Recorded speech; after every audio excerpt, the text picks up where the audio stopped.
Adriana González Arias es doctora en Migraciones Internacionales e Integración Social por el Instituto Universitario de Investigación Ortega y Gasset y la Universidad Complutense de Madrid. Maestra en Educación Social y Animación Sociocultural por la Universidad de Sevilla, España. Actualmente es profesora e investigadora del Departamento de Estudios Sociopolíticos y Jurídicos del ITESO, donde coordinó la licenciatura en Relaciones Internacionales de enero de 2013 a julio de 2018. Su docencia la imparte a nivel licenciatura y maestría. Es miembro del Sistema Nacional de Investigadores de México en nivel candidato. Sus líneas de investigación son migración internacional, migración de tránsito por México y vulnerabilidad, política migratoria y refugiados en México. En la actualidad, trabaja en 5 proyectos de investigación que tratan sobre estudios de migración, diversidad migratoria en zona metropolitana de Guadalajara, refugiados en zona metropolitana de Guadalajara, política migratoria, integración y el estudio de las relaciones internacionales en el mercado laboral del internacionalista. Como parte de su trabajo de vinculación, es parte del equipo que conforma el Programa de Asuntos Migratorios del ITESO, PRAMI. Participa con el Servicio Jesuita a Migrantes Refugiados de México en su calidad de académica, coordina y da seguimiento a las actividades que se desprenden de un convenio de colaboración entre ITESO, ACNUR, que es el Alto Comisionado de las Naciones Unidas para los Refugiados. Ha colaborado en proyectos de la Fundación Konrad Adenauer en temas de política migratoria y es parte de una red de investigadores que trabajan la diversidad migratoria en la zona metropolitana de Guadalajara y que pertenece a diversas instituciones como la Universidad de Guadalajara, Ciencias Occidente. Desde 2015 es vocal de la mesa directiva de la Asociación Mexicana de Estudios Internacionales y pido también para ello un fuerte aplauso. Buenas tardes.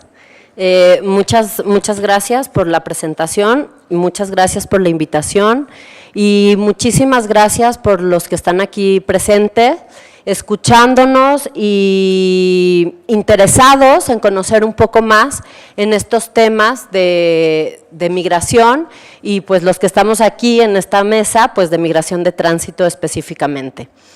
Bueno, ya como me presentaron, yo soy Adriana González, vengo del ITESO, donde llevo trabajando ahí pues casi 20 años, entonces ya es una extensión de mi casa. Bueno, el nombre que yo he elegido para esta ponencia es un nombre muy grande. Lo veía ayer en la noche y decía, bueno, creo que me pasé un poco. Las redes y los vínculos sociales para sobrevivir a los riesgos y a la condición de vulnerabilidad del migrante irregular en México. Bueno, me parece que esto es una afirmación y que en mi presentación la trataré de ir explicando para entender, digamos, como lo principal que quiero mostrar con el título, y es que las redes y los vínculos sociales que hacen y utilizan los migrantes centroamericanos que están en tránsito por México de manera irregular son muy importantes para que ellos tengan la migración que tienen y que entre más redes y vínculos tengan, es más probable que logren un proyecto migratorio en mejores condiciones. No sé si totalmente bueno o positivo, pero bueno, entonces voy a partir de esa afirmación y la presentación va a estar dividida en un primer momento con algunas cosas de contexto, ¿no? Con características de la migración de tránsito en México, los factores que condicionan a esta migración de tránsito en México, las prácticas que vulneran a la persona migrante en tránsito por México y en los riesgos que se viven, ¿no? Todo esto está junto y después voy a tratar de especificar un poco más sobre las redes y los vínculos, desde los conceptos y desde los trayectos migratorios. Y voy a… aquí tengo una falta de ortografía, lo voy a pasar rápido. Voy a tocar el tema de las caravanas migrantes, entonces eso es una cosa también importante que ya Jaime nos estaba visualizando. Bueno, algunas características de la migración de tránsito en México tiene que ver que el tránsito, para empezar, es uno más de los flujos de movilidad y migración en México, no es único, ¿sí? Tenemos que reconocer que en México se viven muchas realidades en esto de los procesos migratorios. Tenemos emigración internacional, toda la gente que se está saliendo de México históricamente. Tenemos una migración de retorno, tenemos una migración circular, que como ya nos decía Jorge Durán, se está haciendo más pequeña, y luego digo, hay que ver bien para ver si realmente es más pequeña o es que es diferente, ¿no?, a como se daba antes. Tenemos movimientos transfronterizos, de los que van y vienen en las fronteras y que tienen un paso con tarjetas, ¿no?, laborales. Tenemos una inmigración de extranjeros en México y tenemos esos extranjeros y naturalizados en México que ya tienen políticamente una participación diferente en nuestro país. Entonces, la migración de tránsito es un flujo más. Algunas características como lo he estudiado, la migración de tránsito, lo he definido a la migración como proceso, ¿no?, en general, he definido al migrante en tránsito y el territorio en tránsito, porque para poder estudiar la migración de tránsito no es suficiente ver a la persona, sino hay que ver también lo que conlleva, ¿no?, la relación entre la persona y el territorio y muchos de los actores que están en este proceso.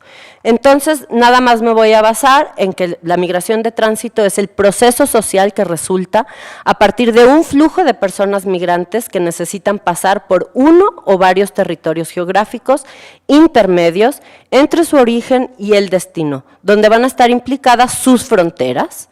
Dicho proceso se va a configurar por elementos que son condicionados por el contexto histórico y social en que se produce. Esto ya nos da también unas señales de que la migración de tránsito es cambiante y que no podemos siempre tratarla de igual manera. Y eso ya también nos lo han estado diciendo. El migrante, ¿no?, en tránsito va a ser ese sujeto que realiza el trayecto, un trayecto de su proyecto migratorio por un país que no es su objetivo final. Se puede ser migrante de tránsito por decisión propia o por coerción de la libertad personal, donde se va a ver obligado a realizar este tipo de migración. El territorio en tránsito, pues está definido por la necesidad del migrante para pasar por él de manera temporal y así lograr la trayectoria de migración entre su origen y su destino. El territorio de tránsito juega un doble papel, como instrumento para el tránsito y también como acogida transitoria, que entonces ahí lo vamos a ubicar directamente en estas redes, ¿no?, de la migración. Algunos datos ya nos los daba Jaime, ¿no? Esta migración en tránsito que se vive en México, en su mayoría son centroamericanos, Guatemala, Honduras y El Salvador, y podemos ver que están acomodados a la inversa de lo que ya los datos que nos presentaba Jaime. No hay un registro preciso, ¿no?, de quiénes y cuántos son. ¿Por qué? Porque estamos hablando que es una migración que se da pues sin papeles y sin registro en su mayoría. Entonces, ¿qué registros son los que tenemos? Pues son las cifras oficiales que nos da el gobierno de México y el gobierno norteamericano. Entonces, en los datos de las autoridades mexicanas, aquí podemos ver cómo han ido fluctuando, ¿no?, los eventos totales que se han presentado ante las autoridades migratorias mexicanas, que son los datos que están en esta tabla. Tenemos que en 2012 hubo 88,506 eventos y luego eso fue teniendo aumentos, ¿no?, hasta poder llegar que en 2014 teníamos 127,149 eventos y luego vuelve a subir, ¿no? O sea, de 2014 a 2016 el flujo sigue subiendo hasta que en México se tuvo un registro de 186,216 eventos. Para el 2017 bajan estos eventos. Aquí podemos ver cómo es el perfil entre hombres y mujeres, donde podemos ver claramente que el perfil mayoritario es de varones y las mujeres siempre van a ser menos. Sin embargo, vemos el cambio entre 2012 y 2017, que las mujeres han aumentado a estar presentes en este flujo. Eso no significa que no estuvieran presentes. Sin embargo, son las que ahora se han detenido a más. Y podemos ver, pues, los originarios de América Central, pues son muchísimos. Es el porcentaje más grande cuando vemos el total de los eventos. No hay estos registros precisos por las autoridades mexicanas, pero nos hemos ayudado de las estimaciones que hacen también o de las detenciones que hacen en los norteamericanos. Y entonces podemos ver que las estimaciones suman y podemos decir que en 2005 tuvimos 388,700 casos, ¿no?, de migrantes centroamericanos, con esta suma de detenciones. Después hubo una baja, pero en 2014 vuelve a subir y ahorita pareciera que vamos en una baja, pareciera. Pero esto es un solo indicador. Por suerte, tenemos muchos otros elementos para empezar a ver otro tipo de cifras, como son las cifras que nos avienta la sociedad civil organizada. Por ejemplo, tenemos una red de documentación de organizaciones que se llama Redodem, donde hay un montón de comedores, albergues que están en todo México, y ellos también nos han ido indicando otras cifras. La densidad de la población, la edad, los porcentajes por género es cambiante y siempre va a ser dinámico. Bueno, los dos factores que condicionan a la migración de tránsito en México, yo siempre los he desarrollado, que son la irregularidad y la vulnerabilidad. También Jaime ya nos hablaba un poco sobre la irregularidad, y yo voy a partir un poco de conceptos y básicamente parto del concepto, por ejemplo, que da la OIM en su glosario que tiene en 2006. Dice, la migración irregular es la que ocurre fuera de las reglas y procedimientos que guían el movimiento internacional ordenado de personas en su territorio a través y fuera de ellos, ¿no? Esta irregularidad va a tener diferentes causas de por qué ocurre. ¿Cómo son las políticas de control migratorio? Es muy difícil tener una visa, entonces, pues si yo de todas maneras ya decidí salirme de mi país porque tengo la necesidad urgente, pues no me va a importar tener o no tener la visa. Estas necesidades obviamente tienen que ver directamente con la parte económica y con la violencia que está viviendo Centroamérica. Hace unos años todo el discurso y todas las investigaciones nos decían que las causas eran económicas. Hace 4 años todavía tú les preguntabas a las personas, ¿por qué saliste de tu país? Y te decían, porque necesito trabajo, porque no tengo dinero. Pero empezabas a rascarle más en las entrevistas y la gente decía, porque además ya no puedo vivir con la violencia que estoy teniendo en mi país. Entonces, la causa de violencia creo que ya está superando la económica. Obviamente existe la causa económica, pero la violencia es mucho más, nos da una urgencia de salida más grande. Y además, la irregularidad tiene una causa porque en el mercado laboral de los países de llegada sigue habiendo mercado laboral para esta migración que tiene estas necesidades.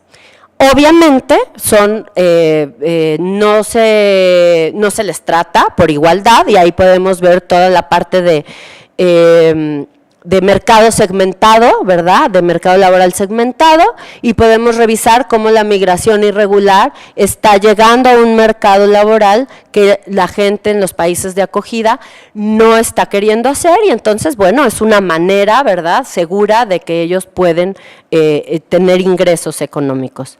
¿Cómo logran migrar? A ver, aquí tenemos un investigador, Heckman, que nos dice que la migración irregular se organiza para cumplir sus objetivos a partir de sus necesidades. Más allá de la política migratoria y de las restricciones que esté habiendo. La primera forma de organización, considerada como ideal, parte de que los migrantes están totalmente organizados.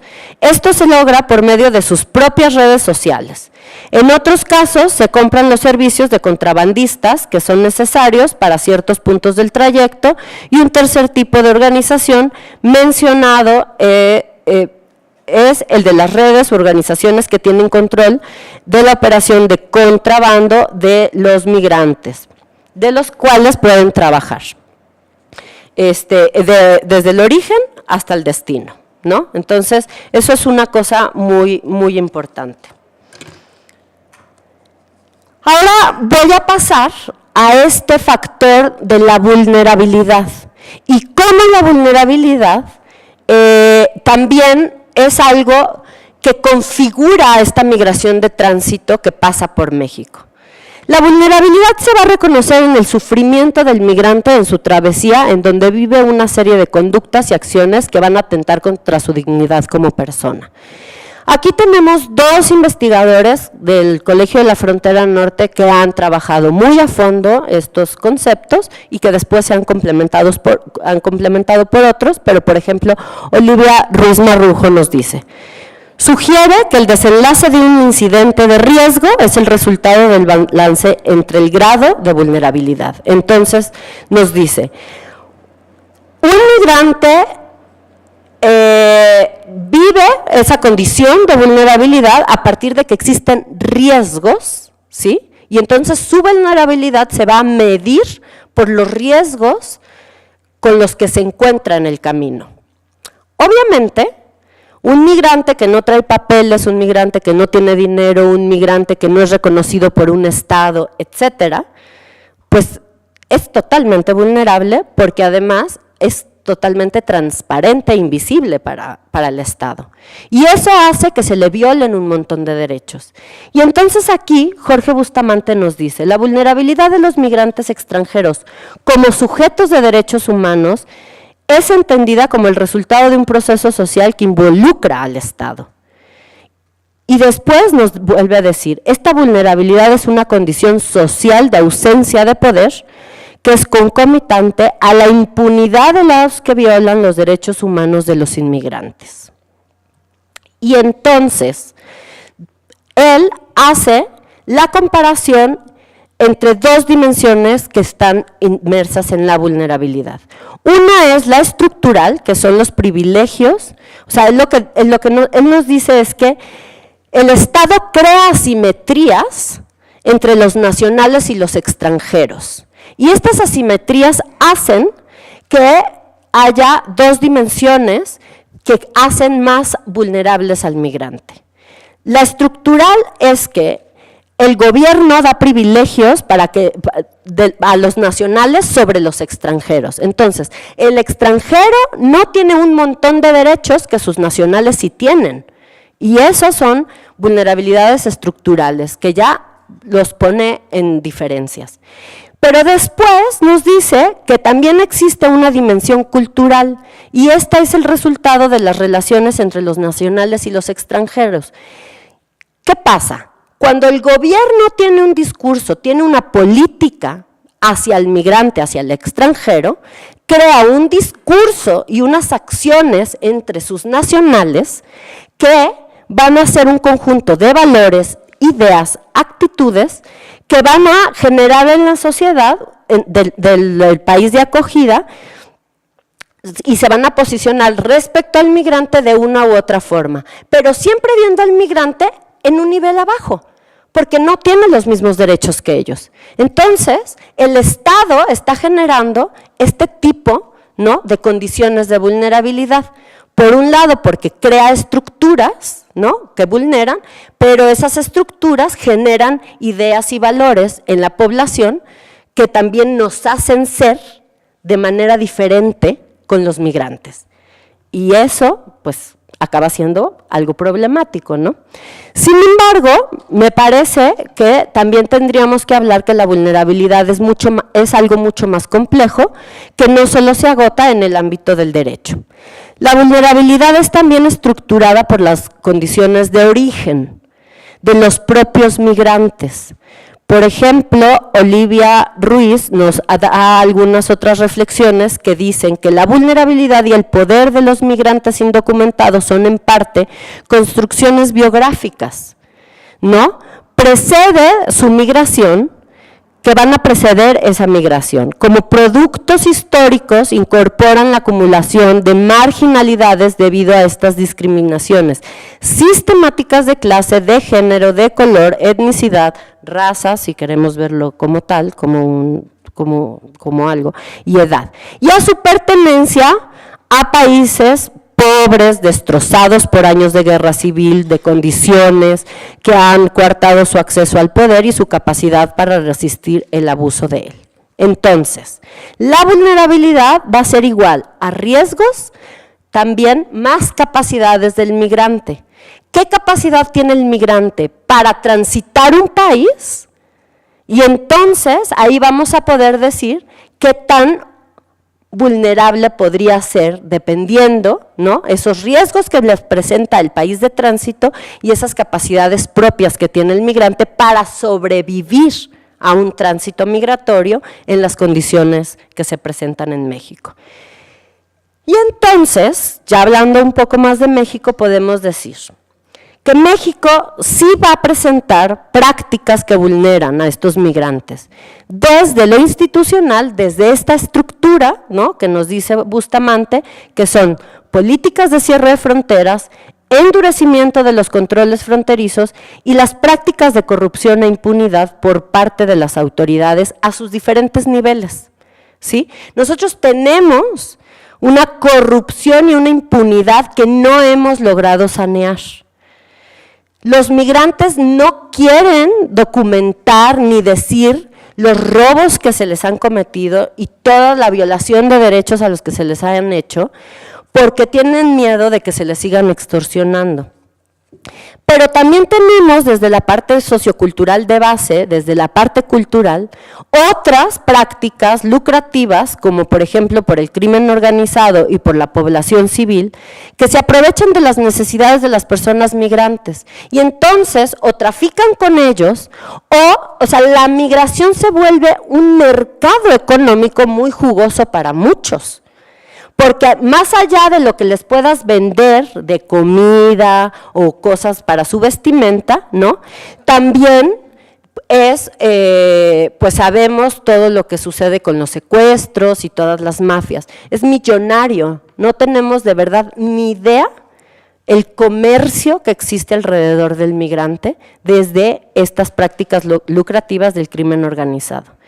Ya desde el 2009 salía el primer informe por la Comisión Nacional de Derechos Humanos donde nos presentaban las cifras de cuántos secuestros se estaba viendo con migrantes centroamericanos en tránsito y lo que significaba eso en cifras, ¿no? Eran millones de dólares y eso solamente se tenía un documento que recuperaba cosas sobre 6 meses.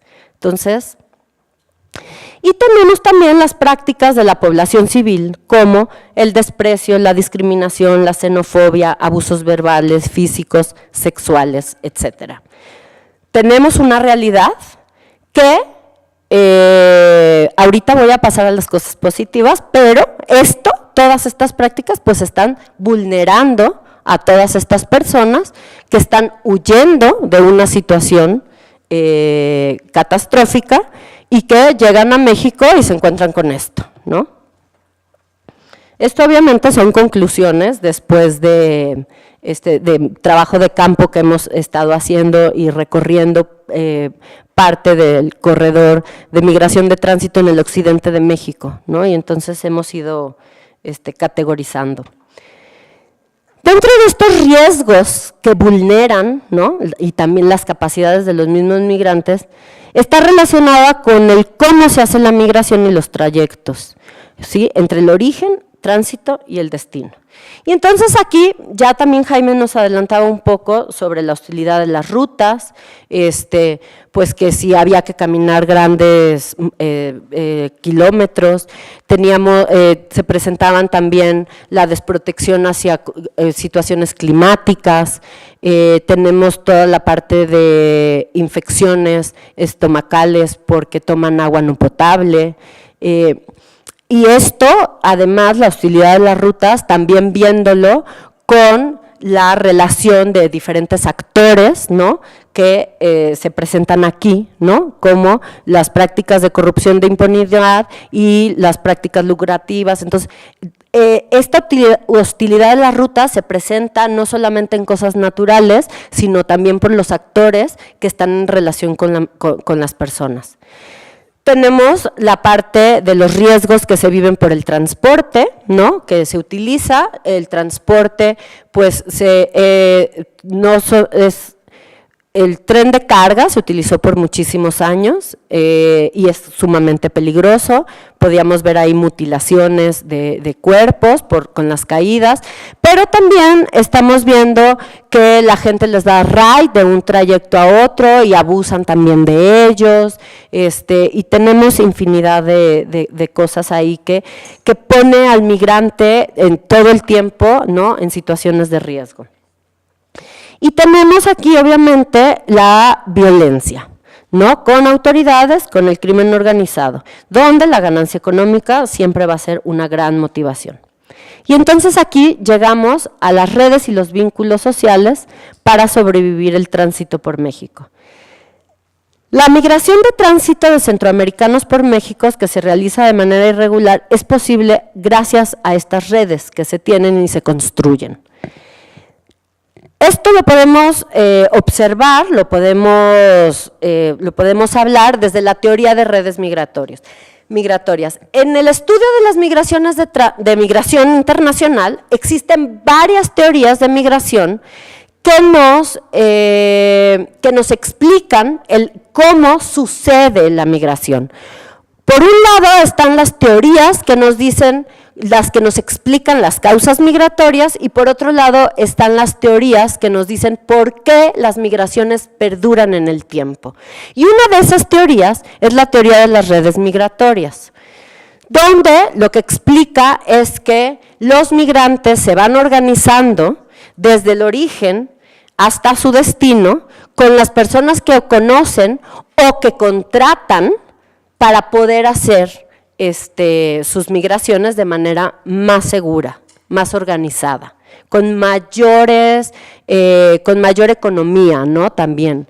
Entonces, esta teoría, eso nos explica cómo hay diferentes actores que están en estas redes que ayudan a que el migrante pueda seguir haciendo las migraciones y muchas veces perduran en el tiempo.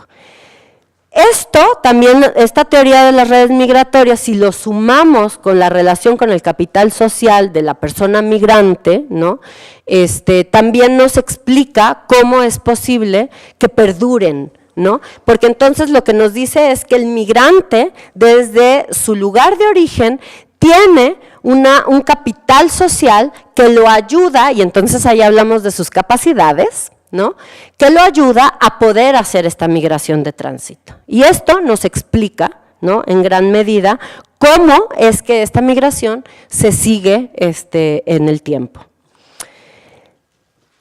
La descripción y el análisis de las redes en el tránsito por México ha sido un proceso muy complejo, y ya que se van sumando, ¿no? Por un lado, al principio, cuando yo empecé a estudiar esto, yo quería ver las redes en tránsito. Sin embargo, me di cuenta que las redes en tránsito no significan nada sin las redes que trae el migrante desde su origen y las redes que tienen tránsito, en destino. Entonces, había que sumar todas estas redes para entender cómo es que se daba esta migración. Aquí, digamos que de la información que hemos ido sacando de nuestro trabajo de campo con migrantes centroamericanos, vemos que las redes en origen están básicamente ejemplificadas por la familia que apoya, ¿sí? Tenemos también en origen esos grupos de viaje que se organizan para salir juntos, ven cuáles son las rutas, de qué manera van a hacer el financiamiento, etcétera. Entonces, ahí hay una organización importante y es una referencia muy importante para esta persona migrante. Los guías, tradicionalmente, históricamente se han utilizado guías. Sin embargo, antes los guías eran personas cercanas a la comunidad de origen, que tenían una relación con los que querían migrar y había cierta confianza. Eso se ha ido modificando en el tiempo porque cada vez ha sido una cosa que está más en conjunto con el crimen organizado. Sin embargo, desde origen podemos ubicar este uso de guías. También tenemos los usos de redes sociales electrónicas como medio de comunicación que han sido fundamental para planear sus viajes. Y una cosa que funciona y que está dentro de estas redes de origen es la experiencia previa de migración, del propio migrante o de la gente que está cerca de él. Y entonces eso hace un capital, ¿no?, mayor, unas estrategias mayores que ayudan para que la migración se dé. Las redes y vínculos que hemos observado en el tránsito, vemos que hay familias o conocidos que apoyan durante el camino. Y esto es que van encontrándose gente con la que van siendo amigos, cercanos, y entonces los van apoyando. Hay grupos de viaje que se forman en el camino, que son espontáneos totalmente, ¿no? Y ya lo decía Jaime, que se vinculan en un momento para un objetivo específico y después, ¿no?, se pierde. Luego están también los usos de guías, polleros o coyotes en el camino para trayectos específicos o para cruces de frontera nada más, ¿no? Que también eso, ¿por qué? Porque es muy costoso. Un viaje desde su país de origen hasta el destino que quieran en Estados Unidos es millonario. Entonces, luego nada más los utilizan por momentos específicos. Los albergues, las casas y los comedores son una red imprescindible que ha sido muy importante, que ha nacido por esta gran necesidad que estamos viendo en México y han apoyado en gran medida a que esta migración de tránsito sea un poco más amable. La iglesia ha jugado un papel fundamental en el tránsito, no solamente porque encabeza algunos de estos albergues, casas y comedores, sino también porque a nivel estructural ha sido una voz muy importante para el gobierno. También tenemos, bueno, igual que la sociedad civil en general organizada, eso cabe decirlo, por supuesto. Tenemos poblaciones locales que se han organizado para ayudar, tenemos el caso de las patronas. Tenemos, y salió, los grupos especiales beta, no sé si saben qué son. Los grupos especiales beta son grupos que empezaron en Tijuana, en la frontera norte, pero se han ido creando otros grupos especiales alrededor del territorio, principalmente ubicados en frontera, donde pertenecen al Instituto Nacional de Migración y nacieron como un proyecto para apoyar al migrante mexicano que iba a cruzar la frontera hacia Estados Unidos, para darle un apoyo humanitario y estar observando que no se violentaran sus derechos humanos.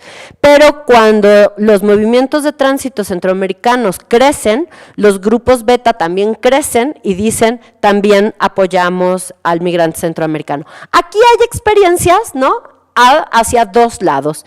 Hay experiencias positivas con los grupos beta, hay experiencias muy negativas, ¿no?, de violencia, extorsión, etcétera, pero Pero en los discursos que nosotros logramos rescatar de las historias de los migrantes con los que hemos tenido en contacto, en una gran mayoría han sido positivas.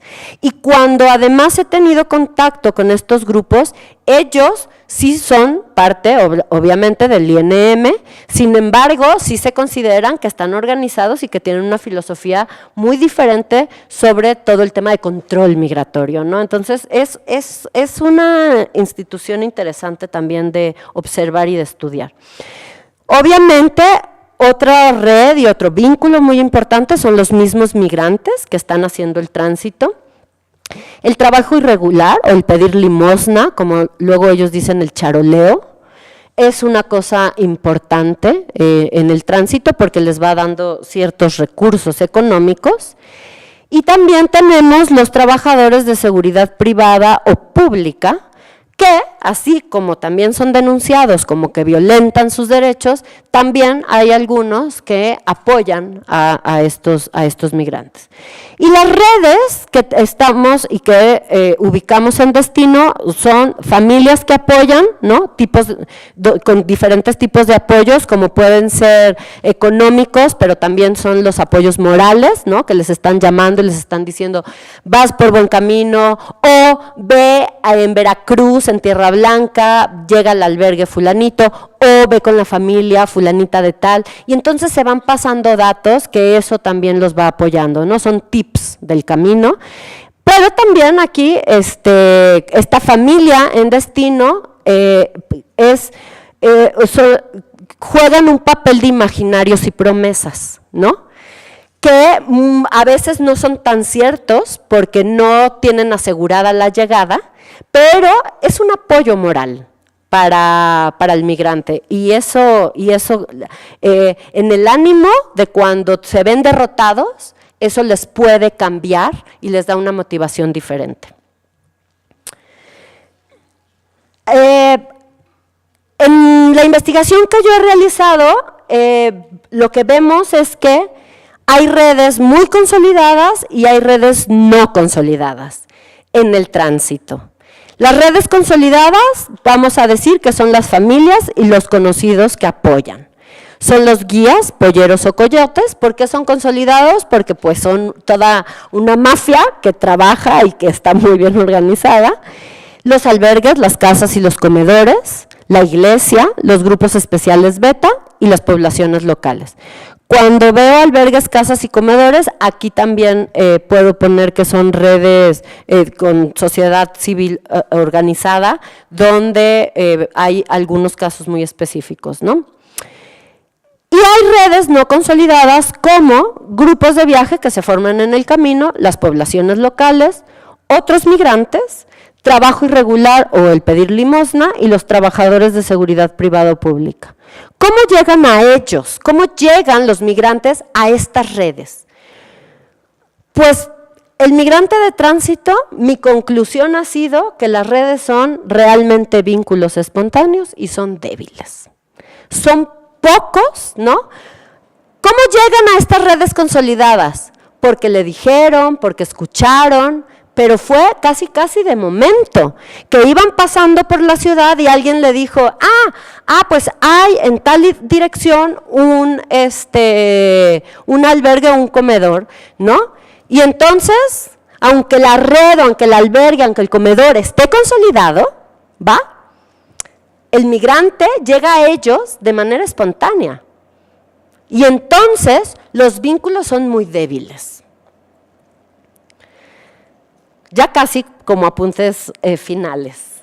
Quiero decir que entonces estas redes, que son vínculos espontáneos y débiles, pero son muy importantes. Y entonces no hay que restarles importancia a lo que significan para un migrante irregular y sobre las necesidades propias que tiene al estar en este tipo de experiencias, ya que no se debe olvidar que son personas con muy pocos recursos económicos y que hacen una migración sin papeles, que los ponen en una situación de vulnerabilidad en muchos momentos. El conjunto de redes de apoyo con las que cuenta el migrante desde su origen, en el destino y durante el tránsito son parte fundamental para que el proyecto migratorio se logre. Y entonces empiezo con mi tema larguísimo que puse en el título. Las redes, durante el trayecto de tránsito, son vínculos espontáneos y débiles, ya que las redes que tiene el migrante en origen y en destino son mucho más consolidadas por la naturaleza de las mismas, donde hay una relación estrecha y se han construido tiempo atrás, y principalmente porque son familia, ¿no? Sus redes son familiares. Bueno, como estoy viendo que tengo unos minutitos, me voy a pasar rápidamente a las caravanas y a los Vía Crucis y a lo que son éxodos, ¿no? Ahora que les llamamos. Cuando nosotros estamos viendo las estrategias de supervivencia de los migrantes, estamos viendo en estas caravanas que fueron en su momento, que iniciaron como Vía Crucis, porque venían muy organizados en fechas muy específicas. Estamos viendo una capacidad diferente del migrante para migrar. Pero yo quisiera hacer algunas anotaciones sobre estas caravanas que han sido tan mediáticas. No son nuevas en la historia de la migración, no son nuevas. Antes, ahorita Jaime ya nos dijo por qué no son nuevas y cómo se les habían estado nombrando antes. Pero sin embargo nos están enfrentando a consecuencias políticas importantes que estamos tratando de solucionar a nivel nacional y a nivel internacional. Y eso creo que entonces estamos armando nuevas redes para poder lograr esos retos. Las caravanas en sí mismas, ¿no? Es todo un fenómeno. Sin embargo, en los países de tránsito, ¿no?, por donde vienen estas caravanas, nos están enfrentando a esos grandes retos. La sociedad civil organizada, el gobierno y para la población. La sociedad civil se tiene que enfrentar, que se tiene que organizar de una manera diferente para recibir a esta cantidad de personas. Que tiene que tener una relación estrecha con el gobierno para tener estrategias súper claras de cómo poder acompañar a estas personas, porque si ellos han decidido hacer la migración en conjunto, de manera multitudinaria, esto nos está creando dificultades, porque no tenemos comedores y no tenemos albergues que logren tener a 7,000 personas, casi ni a las 400, ¿no?, de la segunda que pasó por Guadalajara este año. No tenemos las capacidades, ni el mismo gobierno está con la disponibilidad, tiene un poco de disposición, porque sí lo ha tenido, ¿no? Sí lo ha tenido y está tratando de organizar. Nos han llamado a mesas de diálogo entre académicos y sociedad civil para ver de qué manera hacemos estrategias en conjunto. Y así hemos sorteado estas del año. Con mucha comunicación, hemos tenido que conseguir voluntarios, donaciones, entonces nos está metiendo a una dinámica completamente diferente, pero también en cuestión política, ¿no? Y el gobierno, y cómo el gobierno se está posicionando ante ellas, porque el gobierno federal primero dijo, bienvenidos y les vamos a dar la visa humanitaria, pero después cerró el grifo de las visas humanitarias y nos está metiendo en otro problema, pero el migrante que tiene la visa humanitaria lo está metiendo a otro problema, porque ya tampoco va a ser tan fácil que logre llegar a Estados Unidos y que haga la solicitud de asilo, ¿sí? Porque dentro del derecho internacional y del derecho propio de Estados Unidos para poder asilo, hay restricciones que si vienen ya de un país que no es su país de origen. Entonces, eso nos está creando otros retos. Entonces, eso es muy importante verlo. Que como redes, que somos parte de redes, que nos estamos organizando, nos están poniendo a prueba nuestra creatividad y nuestra organización, es un hecho, ¿no? Totalmente. Aquí yo también traía algunas fotos, estas son fotos de Querétaro, por ejemplo, es muy impresionante. Realmente, la caravana que fue de septiembre a diciembre fue muy impresionante. Podemos aquí, ¿no?, ver los camiones repletos, ¿no? Estas fotos fueron tomadas por Gisela Centeno, que trabaja en la Comisión de Derechos Humanos del Estado de Jalisco, es la encargada de atención a migrantes, y que estamos en comunicación con ella, y bueno, hicimos otro foro en el ITESO y fueron fotos que nos presentó. Luego, aquí ya pues llegando, ¿no? Aquí, esto por ejemplo, ya son fotos tomadas afuera del refugio de migrantes en el Cerro del Cuatro, ahí con el padre Alberto en Guadalajara. Y ya para terminar, ¿no? Quería nada más hablar sobre esta pregunta que hacía Jaime sobre los cambios en la migración de tránsito y cómo están cambiando porque ya se están quedando, ¿no? Es un hecho, eso ya es un hecho y eso lo podemos estar viendo en las solicitudes de refugio que estamos teniendo. En 2013 tuvimos 1.296 solicitudes de refugio. En 2017 tuvimos 14.596 solicitudes de refugio. Este refugio del Cerro del Cuatro tiene una población que va caminando, ¿no? O sea, van llegando y se van. Ahorita hay una población fija de casi 70 personas que han venido, en su mayoría con caravanas, y que están ya ahí un poco de planta con solicitudes abiertas de refugio. O sea, ya hay casi 70 procesos de solicitudes de refugio, hay nada más, ¿va? Entonces, sí nos está cambiando la realidad y esto nos pone muchos otros retos, porque también estamos hablando qué va a pasar con esta llegada, con esta acogida en la ciudad y cómo la sociedad, cómo vamos a formar a la sociedad y cómo vamos a construir una sociedad realmente de acogida para que se puedan establecer estas personas. El padre Alberto en el refugio tiene un proyecto súper interesante porque está construyendo casitas para las personas que logran la condición de refugiados y entonces con ciertas condiciones, con un tiempo límite obviamente, pero es un proyecto muy interesante. Entonces además de tener este albergue, ¿no? Está con este proyecto en donde ya se están construyendo las primeras 4 casas. Entonces sí, estamos teniendo un cambio en esta migración que antes la veíamos de tránsito y que hay un porcentaje que se está quedando. Y eso nos trae muchos retos.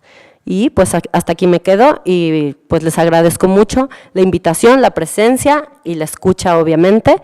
Muchas gracias.